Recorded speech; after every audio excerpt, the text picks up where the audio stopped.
From the Citizens Bank studio, welcome to the Ricky Matthews Show, where we celebrate every single day so many incredible people who are working so hard in the trenches to make Mississippi such a great place to live, work, and play. Coming to you again today from the studio up in the Mississippi Delta. I'm up here enjoying some time up here. Just spent a lot of time up here during this time of the year.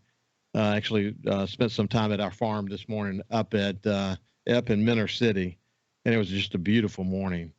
I've got a couple of quotes I want to share with you, and then I'm going to ask Kyle, the producer of the show, to join me. And we're going to catch up with Kyle before we go to my friend Captain Ronnie Daniels to talk about his God service and how things are going in his world these days. But, excuse me, the first one is from Jay-Z. You know him, the rapper and the producer.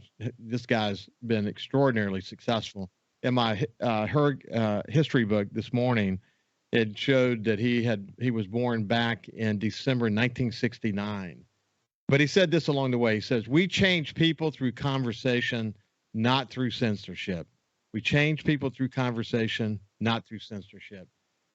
You know, as a former publisher who believes strongly in the First Amendment and freedom of speech, boy, it's amazing the conversations we're having today about censorship. And interesting that Elon Musk, and you've heard me talk about this before, but Elon Musk is running Twitter now with the thought that people should have a voice, and there's not a lot of censorship. There is some censorship happening at Twitter. There is some unacceptable behavior that is not accepted, and certainly they put those safeguards in place. But at the end of the day, he's doing what he's doing to protect free speech. But it is interesting that some people believe the way to change people is through censorship, and I'm the kind of guy who believes that we should have conversations. We can disagree on this issue, but we should respect each other. The next issue we may very well agree on. And then my friend Charlotte Gilmer, who actually they own a meat processing plant up in Greenwood called BB's. They do really good work, I might add. But she posted this, and I don't know who the author was, but I think it's a really good thing to pay attention to this time of year. And the headline on it is "Walk Away." And here's what it says: "Walk away from people who put you down. Walk away from fights that will never be resolved. Walk away from trying to please people who will never see your worth. The more you walk away from things that poison your soul, the healthier you will be."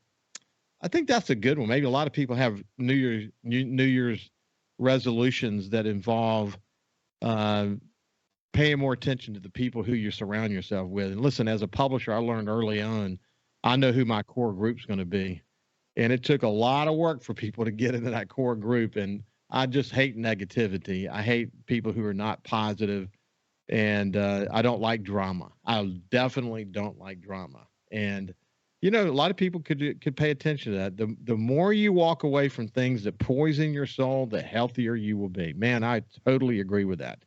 Now let's go to my friend Cal Curley, the producer of the Ricky Matthews Show, someone we should be catching up with more often. And first of all, just say good morning. How you doing, Kyle? I'm doing pretty good. How about yourself? I'm doing good. Well, first of all, let me thank you publicly. I know you're off this week and you're just coming, parachuting in to do this show. I really appreciate your support, my friend. I appreciate all the support you've given me throughout the over 3 years that we've been together. I can literally set my clock by you, and I appreciate you. Yeah, for the most part, yeah, I'm here pretty much on time. Oh, you're always on time. What are you talking about, man? You were really quite amazing. Because Kyle's got a lot of responsibility. He does IT and operations and voice. I mean, he's got a lot going on within the SuperTalk family. And then on top of that, he does music in the Superdome during Saints games. And listen, Saints' poor performance, as I've said many times before, has nothing to do with the music. They have a bad game plan. But hopefully we can get that turned around with some good music. Man, yeah, that last, it's been a up and down, almost on the verge of complete disaster this season. We can only hope that they can finish strong and see where it goes from here. But, we're doing what we can up in the press box to put on a good show. And that's, in the end, you kind of figure out usually by the end of the first quarter, maybe closer to halftime, whether we're looking for a win or if we're putting on a good show or both, Yeah, I know it's been a very inconsistent this year, but maybe they can close the season out on a positive note. Kyle, you've heard a lot of conversations that I've had. This quote from Jay-Z that we can change people through conversation, not through censorship. It is amazing to me that some people think that censorship is really the way to go. Yeah, it is. And I totally agree with what he said. And it kind of almost brings to mind Ted Lasso, is where, people shouldn't be disagreeing with you more and publicly, or even, outright trying to turn down your answers or your opinions, as opposed to just asking questions. Yeah. By the way, Ted Lasso, man, I love that show. What a great message that comes out of it.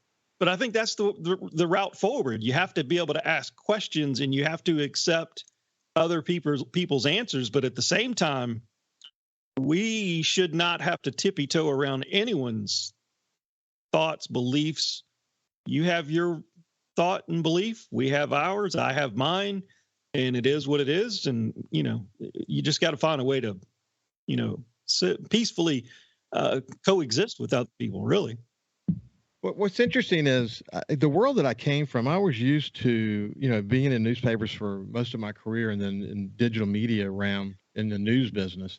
I was used to people disagreeing. I was used to writing editorials and having points of view that I didn't agree with.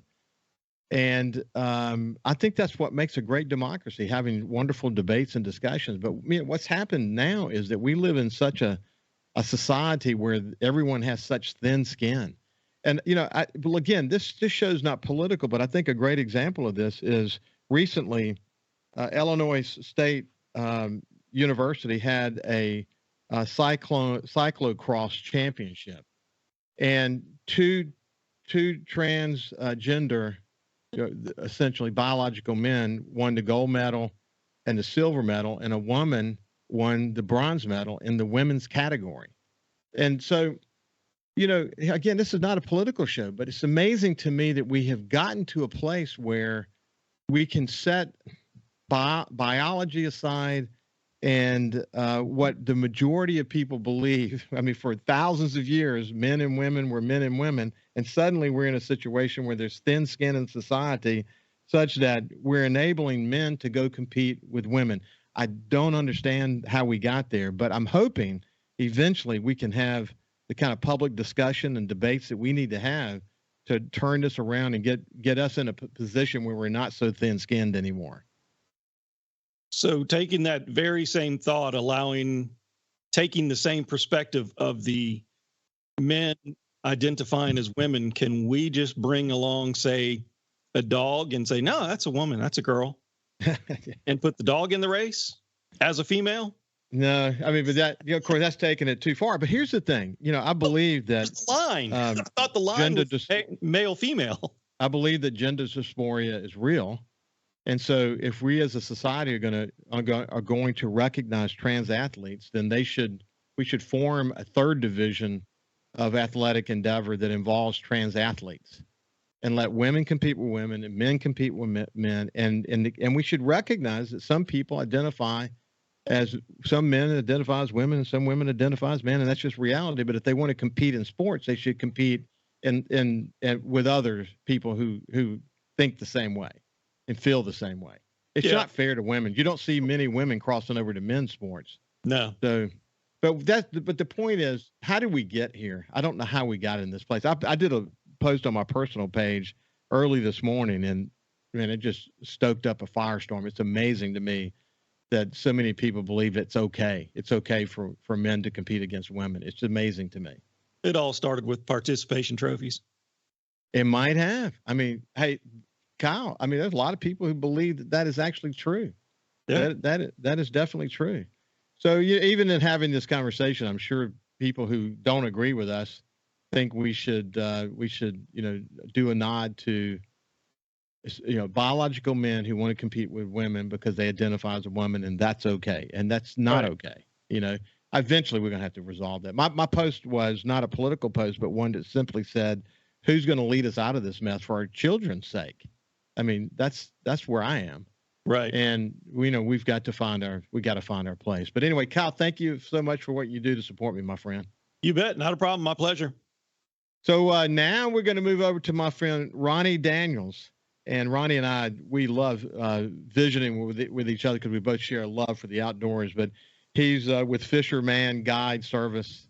He's an expert fisherman, but he also loves to hunt and enjoy just time in the outdoors. How you doing, Ronnie? Man, I'm doing great today. Enjoying this weather. It is. It has been terrific. So you know what? When you add it all up, you guys had, from a weather point of view, we had some wind to deal with, but from a weather point of view, things kind of served you pretty well through this summer and fall. The weather wasn't terrible. It was different. Yes. We definitely had a different year. The majority of our days in the summer this year, we had a west wind, which just doesn't happen. We typically have a prevailing southeast wind all summer, and it kind of changed things up a little bit. Well, what we'll do, talk more about that when we get on the other side. But when we come back on the other side, we'll talk about how has this year been. We had this big, huge drought and lots of salinity, and how did it impact fishing? And then we'll talk about his love of the outdoors in general. We'll see you after this with Captain Ronnie Daniels. Welcome back to the Ricky Matthews Show. I was telling Kyle during the break that this discussion about biological men, being able to compete with women probably threw some of my listeners off because we don't typically get into that. But when we talk about the kind of thin-skinned society that we live in today, and that we can't have proper debates because someone's going to get their feelings hurt, then that's not a good place to be as a society. So I promise you I won't go there too often, but it's for my kids' sake, I hope we find a leader that can help us work our way through that mess. And so if you're not used to that, I apologize for going there, but that's how I feel. That's just where I am on that. So anyway, we're coming back to my friend Captain Ronnie Daniel, who we were talking about how this summer was different. The prevailing southeast wind, a drought, not a lot of rain, basically no rain. Salinity levels higher than we've seen them in a long time. But it's like feast to famine on salinity, isn't it, my friend? Yeah, it is. And, you're absolutely right. High salinity all year, which translated into really, really clean water. Our floundering was great because we had incredible visibility. But, typically on a normal year, we'll get some strong east winds or southeast, and that'll push a lot of clean water in here. And you'll start seeing some species that you don't normally see. And one that we've seen a lot of this year because we've had that clean, salty water, or pompano. I ran a trip last week, Taylor Reef, right outside the bay here. We caught a big pompano. And it was kind of funny. The guy that was fishing with me didn't want to keep any fish. So we had thrown back flounder and trout and, everything that we had caught. And we get there and he catches that one. And I said, buddy, you're having lunch at Shaggy's today because I ain't throwing this one back. We're going to clean it and let you experience this one. And we brought that one in. He had a great lunch before he left. But, I've even seen pompano all the way over in the middle of Lake Bourne this year, way over to the west by Bob's Lake, and you just don't ever see them there. And it's a result of that clean water. Mangrove snapper being caught over there in Lake Bourne. A lot of stuff. It's pretty cool. Yeah, I was fishing in Back Bay, not far from my house, with my grandson Brody, and we caught about a 50-pound bull shark. Wow. And I know they're back there. Obviously, they're going to be back there because that's sort of their thing. Yeah. But we just hadn't caught too many of those like that. Maybe some smaller ones along the way, but that was kind of shocking to me. I do have to say the most unusual catch. I'm sitting here thinking about this while you say that. We caught a squid on a jig this year inside of the Biloxi Marsh.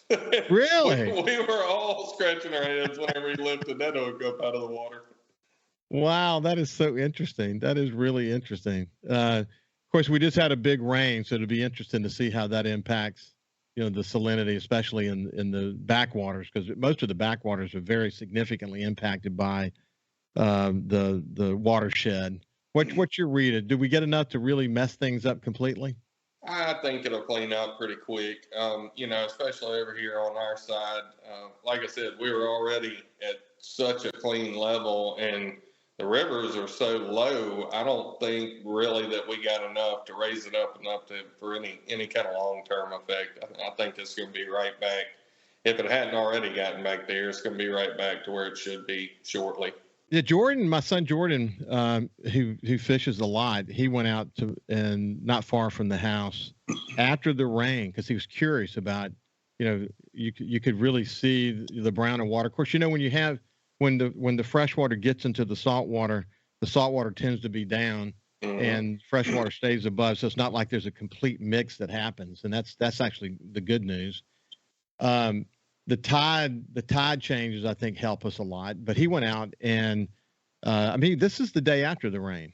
So you're talking about salinity levels that were impacted pretty significantly. And he caught a 16-inch trout. And you know the story on trout. Trout are very salinity focused and very clear water focused as well. So there must have been some clear water down below. That's really the only answer. Or else they would have moved where as far as they needed to move to find the water they like. But so that was a good sign. Gosh, man, so many. If we talk about on my outdoor show every week, there's so many opportunities to try so many different things. So even if you have a loss of salinity due to high rain, there's so many backup plans, aren't there? Oh yeah, we've got the full spectrum here, from fishing up in the bays and the mouth of the bayous and the rivers to you can run all the way offshore if that's your thing. I used to enjoy a lot of that. I'm not as mad at those offshore fish as I used to be, but you can absolutely experience every bit of it from right here on the Mississippi Gulf Coast. So you look back on your year, Ronnie. What kind of year did you have? We had a great year. We caught a really good amount of fish. We had a lot of clients. We had some good weather. We had clean water. All in all, I would say it was an absolute success. One of the things I'm most excited about coming out of this year is the recent changes that Louisiana made. They have finally moved the needle a little bit on their limits and their sizes over there in that upper Biloxi Marsh, which I think has been needed for quite some time. Just the sheer amount of pressure that's being put on these fish nowadays with the amount of boats that are on the water, we really got to look out for these fish and make sure that we're protecting the numbers. I'm really, so it's really surprising to me because, as you know, I spent a lot of time in Louisiana as the president and publisher of the Times-Picayune and NOLA.com, watched the situation there very regularly. Like, for example, when I was here, we talked a lot about red snapper. When I was publisher, that's always been a big debate and the role of Gulf Marine Fisheries Council. When I was in Alabama, same thing. Wrote lots of editorials about it. Go over to Louisiana, same kind of thing. So they're very sensitive to their resources, but they've been really slow as it relates to speckled trout. I was surprised it took them so long to sort of come to grips with that. And then you add to that the diversion projects they're working on and how that could impact the various marshes, especially on our side of the river. They've got to be more aggressive. Yeah, absolutely. Those the diversion, the mid-Breton diversion, that's something that's certainly on everybody's radar, and it's worrisome. The report that USM put out on that is we're talking about 100+ days of less than 5% salinity added on top of what we already normally experience. So, if that comes to fruition and that report is right, we're definitely going to have to look real hard at our fisheries and our habitat, because that's not going to be a good thing for us. So this diversion project that we're talking about is not related to the Bonnet-Carré. We'll come back to Bonnet-Carré in just a second, but this is a diversion project that Louisiana and the Corps of Engineers are focused on in the Breton Sound area, essentially.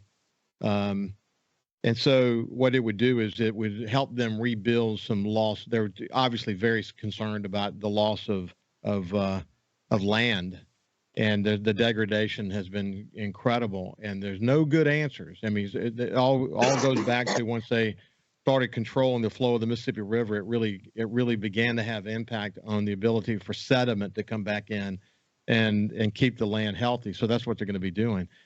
So they got this project going on, and it will have its impact, and we will adjust, and Louisiana commercial fishermen and recreational fishermen will adjust and whatever. and we'll be forced to do that. But then if we have a rain event and we end up having to protect the city of New Orleans, and we have to open up the Bonnie Carey Spillway. So the Bonnie Carey Spillway, along with that project, that other diversion project, gosh, it would just have a devastating impact, man. Yeah, it absolutely would. We saw what happened 4 years ago with the multiple openings of the Bonnie Carey, and that was tough. That was really tough on everybody. It was especially tough on our commercial fishermen and Louisiana's commercial fishermen as well. Those guys really struggled through that. Whenever you wash all the salinity out of here, you're really impacting our estuaries, our everything that lives in them. Yeah, it was never intended. The Mississippi Sound is a unique estuarian complex, and it was never intended to have a significant flow of fresh water into it. And so when that happens, it extraordinarily disrupts the entire ecosystem in ways that take years to recover from. What we've learned is it's really resilient, but the damage that is done on the fisheries, whether it be oyster fishermen, of course, I think Moby Solange and the Marine Mammal Institute have done a great job of documenting the situation with porpoises. I mean, he calls them the canary in a landmine, because they don't just readily move out to find better salinity. They'll stay in those subpar conditions for a long time, and it will begin to really affect their body tissues, and they die eventually. And the number of sea turtles and other animals that were impacted by that, to open the Bonnie Carey 2 times in 1 year, I mean, and then the resulting algae that came from that, man. Oh, so we're protecting the city of New Orleans, and we're putting the entire economy of coastal Mississippi at risk as a result of that. So I hope that eventually they find a better approach. There are solutions, but it's costly, extraordinarily costly. But I guess they're doing an economic analysis. The good news of the effort is sort of working to compete, or certainly to fight that effort. They've won some court verdicts that simply say they've got to pay attention to what's happening in Mississippi now. Before, they didn't even have to do that. So that's actually the good news. Hey, when we come back, we'll continue our conversation with Captain Ronnie Daniels. We'll see you after this. Welcome back to the Ricky Matthews Show from the Citizens Bank studio. We have my friend Captain Ronnie Daniels from Fisherman Guide Service. We'll talk a little bit more about Fisherman Guide Service here in just a second. But, that was an interesting conversation. I didn't expect that we would go there. But, for the fishermen, commercial fishermen, recreational fishermen that fish more toward Louisiana and into Louisiana, past Christiana. I mean, you think about how the industry was impacted so significantly by the Bonnie Carey Spillway. It's a great reminder that when the Bonnie Carey Spillway was open and had this incredible impact on coastal Mississippi, that's a man-made disaster. We literally created that. If we just leave the Mississippi Sound alone and not divert fresh water that's not intended to go into the Lake Pontchartrain and Lake Bourne and eventually into the Mississippi Sound, we would have a pretty good situation. But we got to worry about all these man-made diversions that create real challenges for us, and it affects economies, it affects livelihoods, it affects people, and it affects an ecosystem so significantly. And we probably should be talking about it more. As you and I were chatting during the break, that these things we don't have a resolution to the Bonnie Carey Spillway. We do have one, as we discussed, the court ruling that said Mississippi has to be part of their decision matrix, and the environmental impact has to be part of the decision matrix as it relates to the Bonnie Carey Spillway. But the reality is they're still going to open it, and they still don't have good solutions. And we're not paying enough attention to the other diversion projects that are on the drawing board. And we probably should bring more attention to it. If it's not in the headlines, people aren't paying attention to it, but it's still it's a monster lurking. All it's going to take is a bad year of rain north of us, and we're going to have some big challenges again. But the reality is, you guys have enjoyed a scenario where, let's face it, the drought that we've experienced here in the Mississippi Delta, some of the areas that are part of the farms that I lease up here are drier than I've ever seen them ever. And some people say drier than they've ever seen them in their lifetime. That's how much. But the droughts help coastal fishermen, and And I know as well that my experience in the backwaters have been just awesome. So your guests have really enjoyed that aspect of it, haven't they? Oh yeah, they absolutely have. I can't tell you how many days this year we were running out, and I'm looking, thinking, man, this water it looked like Florida water out there. Just recently, I was running back from Cat Island in an area that I knew was 3 or 4 feet deep, but I was worried I was fixing to hit bottom because I could see it so well. It felt like running through the waters down there in Gulf Shores or somewhere in Florida. But it's been really nice to have that. We've had to adjust some of our fishing where sometimes I would use a 30-pound leader.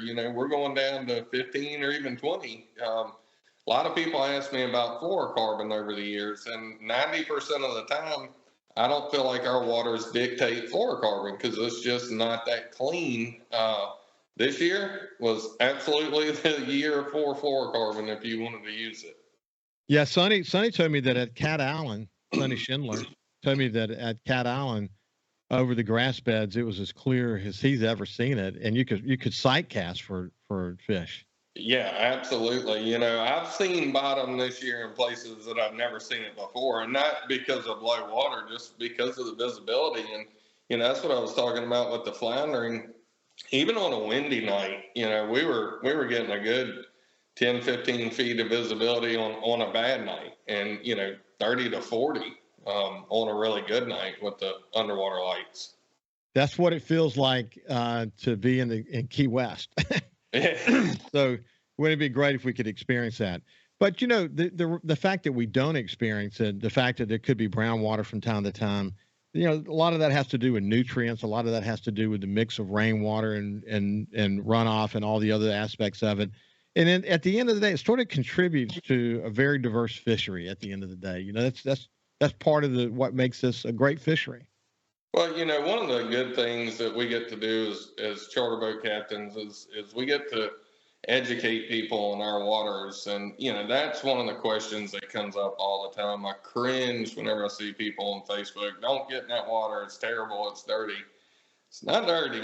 It's just muddy. And that nutrient-rich environment that we have here is what gives us a world-class fishery. It's what makes us such a great estuary, starting with the benthics all the way down on the bottom and all the way up the food chain to all the great species that we have here.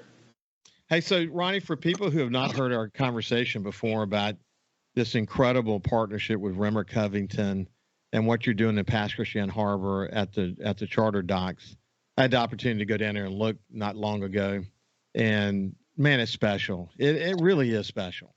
Oh man, I tell you, we couldn't have ended up with a better place, and certainly not a better person to work with. I joke all the time and say that, I brought this idea to Rimmer, and in Rimmer fashion, he kind of said, hang on, watch this. I think I can do a little better with that. And he did. Man, it's a phenomenal world-class facility that we have down there. We come in from fishing. Our clients have a comfortable place to hang out during the summer, live music. They can get drinks. They can have food. They can get their fish cooked. Our corporate clients have absolutely loved the whole venue because we've got everything covered there. Yeah, he's I love telling his story, and he's been on, and we've been on with him before. But his story is so cool. The way that he's just progressed and got thinking bigger and built this company and all the things that he's done. So it's great, when you've got somebody with experience and someone who can take a nugget of an idea and explode it into this bigger thing. Yeah. You had a great idea. Y'all work together. Now, you go down there and you sense that charter boat captains are respected and clients are respected, and this great symbiotic relationship between Shaggy's and your clients. It's special. It really is special. Ricky, whenever I had my TV show, I got to do a lot of traveling, and I got to fish a lot of different places. And the one thing that we have here that is so critical that you just don't see anywhere else is cooperation. Everybody gets along. We have Shore Thing Charters over here, which from day one has kind of been my biggest competitor. And then there's myself and our group of captains. But I had somebody bring that point up to me about competition, and I said, I don't see it as competition. We're all working towards the same goal, and I don't care who they fish with, as long as they get a quality charter, because they're going to go tell people about what the Mississippi Gulf Coast has to offer.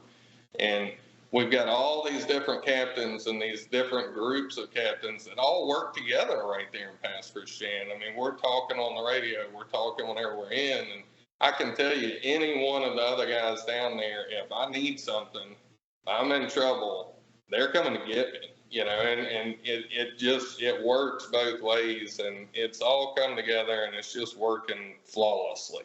I love to see that, and I know that to be a fact, that there's a competitive nature to what you guys do, but you know that when you work together, it's going to help. And when you improve the scenario for all of you guys, it literally is a scenario where a rising tide is going to lift all boats, and the way you guys work together around that is something to see. And again, I've seen it with my own eyes, and I've obviously developed great relationships with you and Sonny.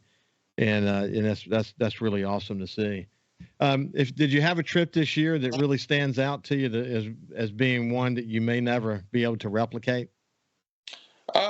We had some really good trips, but I got to be honest with you. The highlight of my year is probably the same thing that the highlight of my year was last year. On October 10th, I believe it was, we were lucky enough to be able to host Fishing with Buddies again there out of Pass Christian. And Rimmer and Shaggy's are extremely gracious to that event as well. And whenever you talk about everybody working together, one call to Sonny and his guys, and just about every one of their boats. These guys, if they had a doctor's appointment, they were trying to cancel it to be a part of this event. And we were able to put together, I believe it was 20 boats, and we took 38 adult and children, special needs adults and children, fishing for an afternoon. And man, that's just something, that's what it's all about. We work all year and grind all day, and we love our clients, we enjoy them. But whenever you get to just kick back and do something like that and watch the looks on those kids' faces and see them experience things that just really put them over the top, you can't ask for any more than that. It's so cool that you brought that up. I mean, your commitment to that effort is extremely admirable. And Sonny said that they all felt like it was so special. They enjoy. We should tell people a little bit more about what this effort is. But he also said to you that your dedication to this is incredible, and he, in fact, encouraged me, if I can, to bring my boat over and participate next year. He just said, just so cool. We would absolutely love to have you. And I'm going to tell you the same thing I tell all the captains that I recruit for this. And one thing I promise you is you're going to leave there feeling better than you did whenever you got there. There's no doubt about that. Hey, listen, when we come back on the other side, we'll tell you a little bit more about what that effort is. It's really special and something that I said almost said Sonny. Sonny certainly does believe in it, but Ronnie Daniels is kind of the father of this effort, and we'll talk a little bit more about that when we come back on the other side. Welcome back to the Ricky Matthews Show from the Citizens Bank Studio. I have my friend Captain Ronnie Daniels with us today, and we're just covering a wide range of stuff. We hadn't caught up in a while, so it's great to see Ronnie. The reason we don't is because he's usually on the water. So it's a labor of love, that's for sure. What we were referring to a few minutes ago is an effort that Ronnie is behind. He's got so many people involved in it. It involves kids, but the headline to this is something that I share about so many of my guests, and it's about when they find success in their lives, they're really focused on giving back. And so the giving back, he had an opportunity to talk about a great trip that he might have taken with a client, but he immediately comes back to this volunteer effort that they put in place that is sort of the ultimate example of Ronnie's commitment to giving back to the community. So, Ronnie, tell people a little bit more about that effort. So it's an organization called, it started out as Buddy Ball. Great guy, Mike Crawford, is the one that heads up all of it. And they wanted to branch Buddy Ball out. And they started fishing with buddies that kind of spawned off the baseball thing. I was lucky enough to be invited to an event in Gulfport. They've got a lot of great captains over there in that Gulfport, Long Beach area that put one on in the spring.